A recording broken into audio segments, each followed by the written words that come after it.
Hola, buenas tardes. Estoy aquí donde, pues en mi último viaje, un viaje a Egipto en búsqueda de mis orígenes, así como ya lo he anunciado en la página Instagram, y me encuentro en un maravilloso barco. Mira, detrás de mí es el Nilo, el gran Nilo. Eh, es un paisaje fantástico, pero no por eso hago este video, sino para presentaros, para continuar mi serie de mini entrevistas y presentaros una mujer excepcional que he encontrado aquí en el Valle del Nilo. Ella se llama Dina Osman y es una especialista en cultura y historia del Egipto antiguo. El diálogo, claro, continuará parte en español y parte en francés, porque Dina no habla el castellano, pero habla perfectamente el francés. Así que un poco de paciencia. Voy a entrevistarla en francés y luego voy a intentar traducir o hacer un resumen de lo que ella dice. Mi primera pregunta, por supuesto, es preguntarla y pedirla que se presente y que nos explique por qué eligió esta especialidad de historia y cultura del Egipto antiguo, porque ella es una especialista en este campo. Bonjour Dina, donc voilà, maintenant je commence l'interview en français. Et en fait, j'aimerais que tu te présentes mais brièvement, s'il te plaît. Et pas seulement te présenter, mais parce que moi j'ai déjà parlé avec mes interlocuteurs, mon audience ici, et je les ai dit que tu es spécialiste dans l'histoire et culture de l'Égypte antique. Et moi, je suis aussi curieuse pourquoi tu as choisi cette spécialité et pas autre. Voilà, donc je te passe le microphone. Hola. Hola. Pardon, je ne parle pas l'espagnol, mais je parle le français. Je crois bien que vous allez me comprendre. Moi, je m'appelle Dina Osman. J'habite en Égypte, j'habite le Caire et j'ai fait mes études dans une faculté spéciale. C'est une faculté du tourisme et hôtellerie. C'est spécial chez nous. Comme je crois bien en Espagne et en Égypte, c'est très important le tourisme. Et chez nous encore, c'est très important le tourisme. C'est un des revenus principaux de l'Égypte. Moi, j'aimais bien ces études parce que j'aimais bien l'histoire d'abord quand j'étais très petite. Et en plus, j'aime bien de voyager, de se déplacer. J'ai jamais aimé de rester dans un bureau. C'est pour cela que j'aimais bien de se déplacer d'un endroit à l'autre et je trouvais que c'était un bon travail pour se déplacer d'un endroit à l'autre. Et j'aime bien encore le contact avec les gens. Et ça, c'est ce qui m'intéresse plus encore, le contact avec les gens. Je travaille depuis longtemps, je ne veux pas vous dire depuis quand parce que comme ça vous allez calculer mon âge. J'aime pas ça. Jamais demander à une femme son âge. Je travaille depuis longtemps quand même comme guide touristique. Et chez nous, on a une faculté spéciale qui s'appelle la faculté d'hôtellerie et du tourisme. On apprend très très bien l'histoire, l'histoire de l'art, pardon. On apprend encore le tourisme, on apprend bien les lois touristiques, comment contacter avec les gens. On apprend encore de la psychologie. C'est vraiment pendant 4 ans d'études. On fait 4 ans d'études pour être guide. Et après, on fait un stage avec les autres guides. Et c'est un stage de à peu près 6 mois. Puis après ça, on a un permis du travail. Et c'est pas n'importe qui peut travailler comme guide chez nous. C'est pas comme dans les autres pays. En Europe, n'importe qui peut faire quelques diplômes pour quelques mois et il devient guide. Chez nous, on devait être vraiment professionnel. 4 ans d'études et c'est vraiment des études universitaires. Et c'est pour cela qu'on doit avoir des permis parce que chez nous, l'histoire c'est très compliqué. Donc, vous savez très bien que l'histoire égyptienne c'est la base de toute l'histoire au monde entier, la plus ancienne civilisation au monde. Voilà, merci beaucoup Dina. ya os he dicho que es especial Dina. Dina es una enciclopedia del Egipto antiguo. Y claro, pues tanto amando su país, su historia, quiso transmitir, pero ¿cómo transmitir? Pues combinar con lo que a ella también le gusta mucho, es decir, viajar, relacionarse, encontrar gente y educar a la gente. También nos contó un poco sobre cómo se estudia o cómo están ellos estudiando en Egipto, porque tienen universidades con estas especializaciones de guía turística o históricos o arqueología, etcétera, que son muy exigentes, y eso decía ella que no cualquier persona puede convertirse en guía. Así que os dais cuenta que gente más valiosa tiene este país, que yo no creo que mucha gente lo conoce, y yo tuve esta oportunidad con Dina. También le voy a...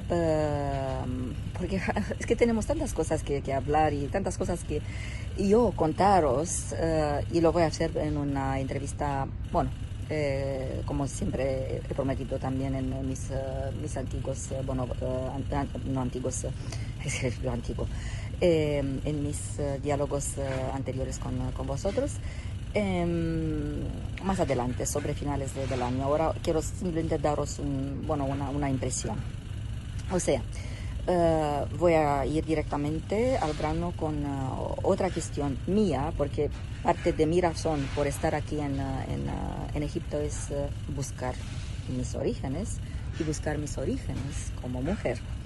Así que la pregunta será, ¿cómo ve o cómo interpreta ella, según las fuentes y los datos que maneja día a día, la sociedad femenina en el Egipto antiguo? Ok, Dina. Maintenant, j'ai une question. Donc, tu sais que partie de mes objectifs et mes raisons d'être ici en Égypte, c'est pas seulement le tourisme, et bon, les vacances, la relaxation, etc., le soleil, le Nil. Non. C'est chercher mes origines. Chercher les origines de l'humanité, parce que non, c'est vrai, l'Égypte, c'est vraiment la plus antique, la plus lointaine civilisation de la Terre, non? Je crois, si je ne me trompe pas.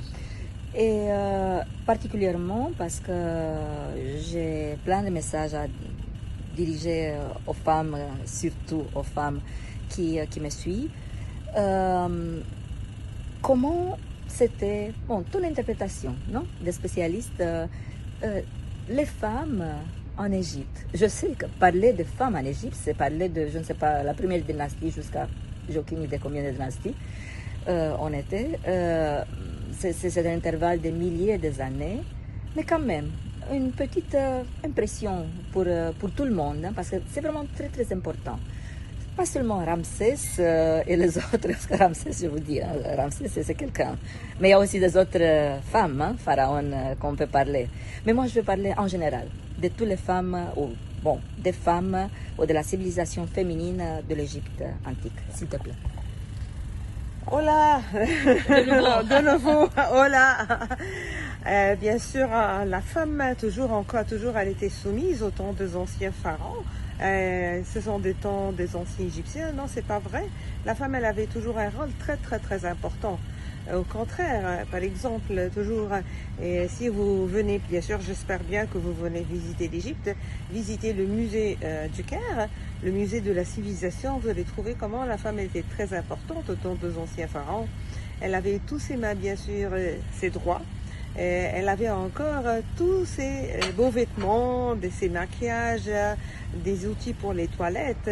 On voyait tout ça, on trouvait vraiment, bien sûr, les outils, tout ça, les maquillages, comment elle devait faire ses maquillages, comment elle devait faire ses cheveux, avec bien tressés, etc. C'était vraiment bien. La femme était de bien qualité, elle était toujours propre et tout ça. Elle portait le corle. Le corle, c'est le fard pour les yeux. C'était vraiment naturel, des pommades tout à fait naturelles, de bien parfumer le corps. Tout c'était très bien, on prenait bien de elle soi-même.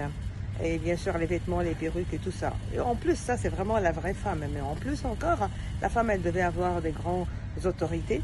sur toujours les hommes. On ne peut pas oublier toujours la femme. Elle est une des très très importantes femmes, c'est la reine Hatshepsut. La reine Hatshepsut, elle a pu monter au trône de l'Égypte. On ne peut pas oublier encore une reine qui s'appelle la reine Ti. Peut-être tout le monde ne connaît pas très bien la reine Ti, mais vous devez venir au musée de la civilisation. Au musée de la civilisation pour voir la momie de cette femme avec ses cheveux énormes. Ça veut dire on a bien pris soin de ses cheveux énormes, très très lourds, mieux que nos cheveux maintenant. Et jusqu'à maintenant, depuis 1400 ans avant Jésus-Christ, ces cheveux sont vraiment dans un très très bon état de conservation. C'est vraiment avec les tresses. C'est mieux que nos cheveux maintenant. Ça veut dire comment ils devaient prendre soin. Et cette femme-là, elle était vraiment très très autoritaire. Et on suppose que c'est elle qui régnait au nom de ce mari. C'est qui cette femme? C'est la reine Ti, la maman d'Akhenaton. Et elle était vraiment très très célèbre parce qu'elle a bien élevé son fils pour être toujours un roi de caractère qui a pu vraiment, bien sûr, défendre contre tout le pays pour changer la religion.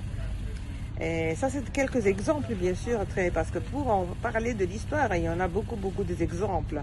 Même jusqu'à maintenant, récemment, toujours, on a beaucoup de femmes qui sont très, très bien développées. Les femmes, quand elles font les études, elles sont très, très, très strictes que les hommes. On a maintenant, récemment, en Égypte, on a 4 ministres femmes, quand même, dans l'administration égyptienne. Merci Dina, tu as anticipé ma question. Ok chicos, quería decir que, bueno, Dina nos dice que, sí, claro, si hablamos de los griegos, si hablamos de los romanos, si hablamos de la Edad Media e incluso, bueno, hoy en día, ¿no? En algunos países sobre todo, la mujer siempre ha sido sumisa, siempre ha tenido menos autoridad que los hombres y, bueno, no quiero hablar más porque no quiero hablar mal de nadie y tampoco de nuestra sociedad. Estoy aquí simplemente para dar ejemplos y, bueno, y aprender de ellos. Pero volviendo, en la sociedad del Egipto antiguo, pues la mujer tenía derechos, y no solamente derechos, pero tenía también autoridad, podía reinar. Y Dina nos da ejemplos de algunas faraonas, aunque la palabra faraón en francés, no sé, en español, no existe en género femenino, es faraón, pero bueno, tú lo puedes decir faraona. Voy a hablar de estas reinas, digamos, más tarde en otro post, en otra publicación. Pero también tenían feminidad, es decir, que las mujeres sabían muy bien maquillarse, peinarse, vestirse, eran muy, muy modernas. Y he visto también en el Museo Arqueológico el gran Museo Arqueológico del Egipto Antiguo, las herramientas que son las herramientas de hoy, es fantástico, es como si fuera inventado todo por los egipcios, es fantástico. Pues nada, podemos, como he dicho, hablar y hablar y hablar, pero le voy a poner solamente una última pregunta. Y esta pregunta es cómo ve ella la sociedad de las mujeres hoy en día en su país. Très brièvement, parce que tu as déjà... Quelle question? Je n'ai pas compris. Oui, il n'y a pas de problème, donc tu peux me regarder, je vais te dire. Dis-moi 2-3 mots sur la société des femmes de ton pays aujourd'hui, en 2023. Comment tu vois la société des femmes, surtout les femmes intellectuelles? Je sais qu'il y a aussi une partie des femmes qui ne savent pas lire et écrire, mais tu peux dire aussi ce pourcentage. Oui. Ok, toujours, j'étais en train de parler quand même à propos des femmes. Chez nous, malheureusement, il y a une grande différence entre la vie des femmes dans la campagne et la vie des femmes dans les grandes villes. Mais maintenant, il y a du progrès quand même des femmes dans les grandes villes. Toujours, toutes les femmes, les filles plutôt, ils vont aller à l'école, ils essayent de terminer leurs études universitaires. Ça, c'est très important maintenant. pour eux. Et on a beaucoup des femmes maintenant qui commencent à travailler dans tous les domaines. Pas seulement, comme j'ai déjà expliqué, il y a 4 femmes ministres. Il y a encore dans tous les domaines des bons médecins, des bons avocats, dans tous les domaines, on a toujours des femmes. Mais dommage, dans la campagne jusqu'à maintenant, on est vraiment un peuple très nombreux. On est à peu près 105 millions d'habitants. Pour cela, on est nombreux. Et il y a quand même une grande partie des femmes qui habitent toujours dans la campagne, que malheureusement, elle est toujours soumise dans leur maison. Et elle ne travaille pas beaucoup, elle ne fait pas grand-chose, etc. Et malheureusement, on a à peu près 30% de la population, ce sont des gens analphabètes. Et la plupart, c'est des femmes, parce que les femmes, elles ne sortent pas beaucoup de la maison. Mais dans les grandes villes, on a tous les droits. La femme, elle travaille dans tous les domaines, elle peut demander le divorce, elle peut obtenir bien sûr la divorce, elle peut se remarier de nouveau. Elle touche le même salaire de l'homme. Si elle travaille le même boulot, il n'y a pas de différence. Même par exemple, si c'est une jeune fille, elle accouche, elle a le droit de 3 mois de congé payante.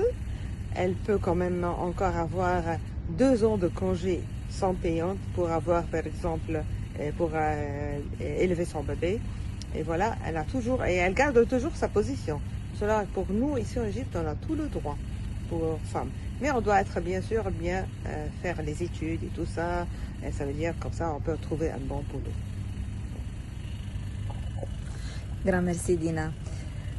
¿Qué os puedo decir?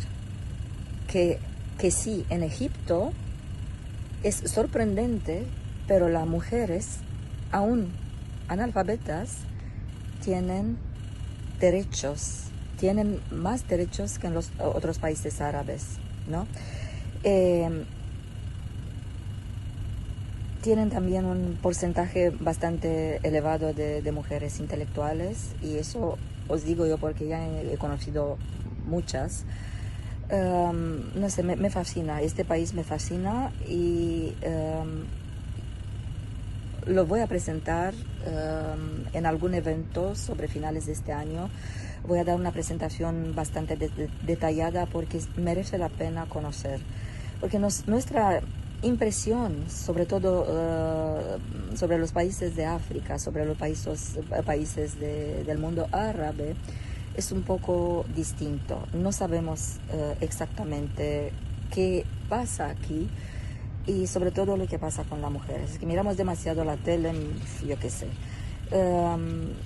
Pero hay algunas verdades y hay algunos países que son faros. Y yo quiero decir que Egipto es uno de estos países líderes en la emancipación de la sociedad y de las mujeres sobre todo. Le doy un abrazo y le agradezco un montón a Dina. Gracias. Gracias, merci. Et comment dire Gracias. Gracias, oui, merci, oui. Oui, Comment merci. dire de rien? Ella pregunta cómo se dice de nada.